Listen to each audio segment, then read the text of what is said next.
پھر ایک خط حضور نے مجھے تحریر کیا تھا، اس میں چونکہ سب کچھ اس میں ذاتی کوئی بات نہیں ہے، صرف جماعت سے متعلق ہے۔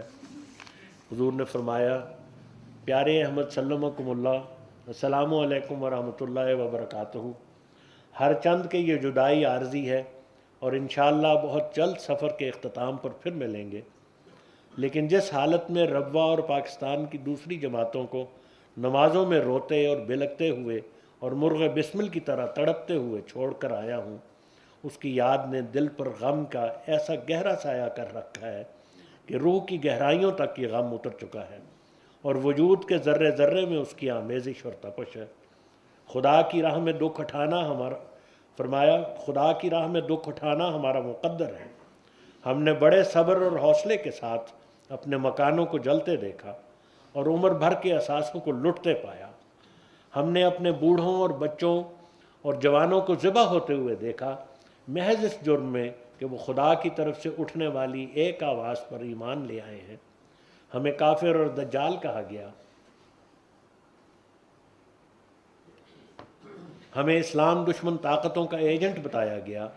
بیک وقت ہمیں سرمایہ دار یہود اور امریکہ کا اعلی کار بھی کہا گیا اور اشتراکی روس کا حامی اور تخریب کار بھی۔ یہ سب ظلم ہم بڑے حوصلے سے برداشت کرتے رہے اور جور و ستم کی کوئی تحریک ہماری مسکراہٹوں کو ہم سے چھین نہ سکی، مگر اب جب کہ 5 وقت خدا کا نام بلند کرنے سے ہمیں روکا گیا ہے اور محبوب ترین آقا حضرت اقدس محمد مصطفیٰ رسول اللہ صلی اللہ علیہ وسلم کی صداقت کی بآواز بلند گواہی دینے سے ہمیں منع کیا گیا ہے، تو یہ صدمہ ہماری برداشت سے باہر ہوا جاتا ہے۔ سینوں میں غم کی ایک آگ بھڑک اٹھی ہے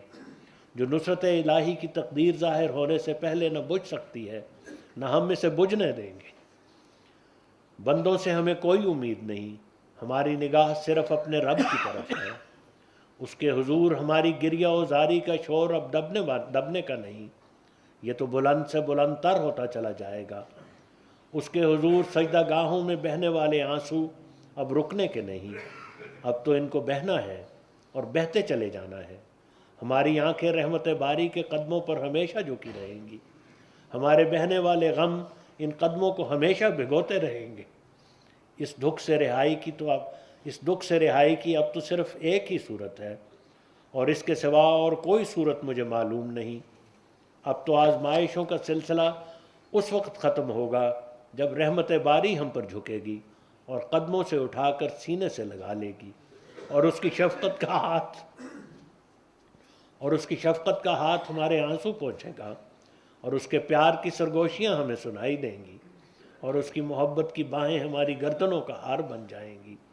اور اس کے پیار کی صبا ہماری سمت چلے گی اور سسکتی دکھتی ہوئی روحوں کو سہلائے گی اور پراگندہ حالوں کو سلجھائے گی اور ہمارا خدا خود ہم سے کہے گا کہ میرے بندو، میری خاطر تم بہت روئے، اب میری ہی خاطر اپنے آنسو خشک کر لو۔ میری رضا کی خاطر تمہارے چہرے اداس ہو گئے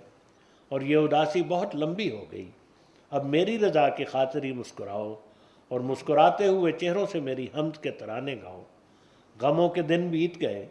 اور خوشیوں کا زمانہ آ گیا، اپنی جھکی جھکی نظریں آسمان کی طرف اٹھاؤ اور دیکھو کہ کس طرح میری نصرت کے فرشتے فوج در فوج نازل ہو رہے ہیں اور کس طرح ہر غم کی تقدیر کو خوشی کی تقدیر میں تبدیل کر رہے ہیں اور ہر اندھیرے کو روشنی میں بدل رہے ہیں۔ ایسا ہوگا اور ضرور ہوگا۔ میرا ایمان غیر متزلزل ہے اور میرے پائے ثبات میں کوئی لغزش نہیں، لیکن رات بہت روتے ہوئے اپنے رب سے میں نے یہ عرض کر دی ہے کہ میرے آقا، مجھے یہ دن دکھانا، مجھے بھی یہ دن دکھانا۔ شور کیسا ہے تیرے کوچے میں، لے جلدی خبر، خونہ ہو جائے کسی دیوانہ مجنوں وار کا۔ اللہ آپ سب کا حامی ہو، ناصر ہو، اور آپ کی طرف سے مجھے کوئی دکھ نہ دکھائے۔ والسلام خاکسار میں ذاتِ رحمت۔